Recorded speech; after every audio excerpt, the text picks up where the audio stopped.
নিউটনের গতিসূত্র।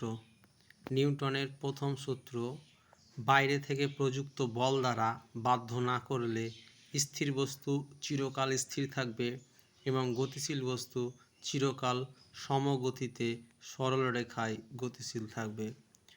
2 নম্বর সূত্র, বস্তুর ভরবেগ পরিবর্তনের হার বস্তুর ওপর প্রযুক্ত বলের সমানুপাতিক।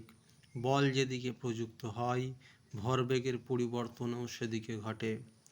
3য় সূত্র, প্রত্যেক ক্রিয়ারই সমান ও বিপরীত প্রতিক্রিয়া আছে।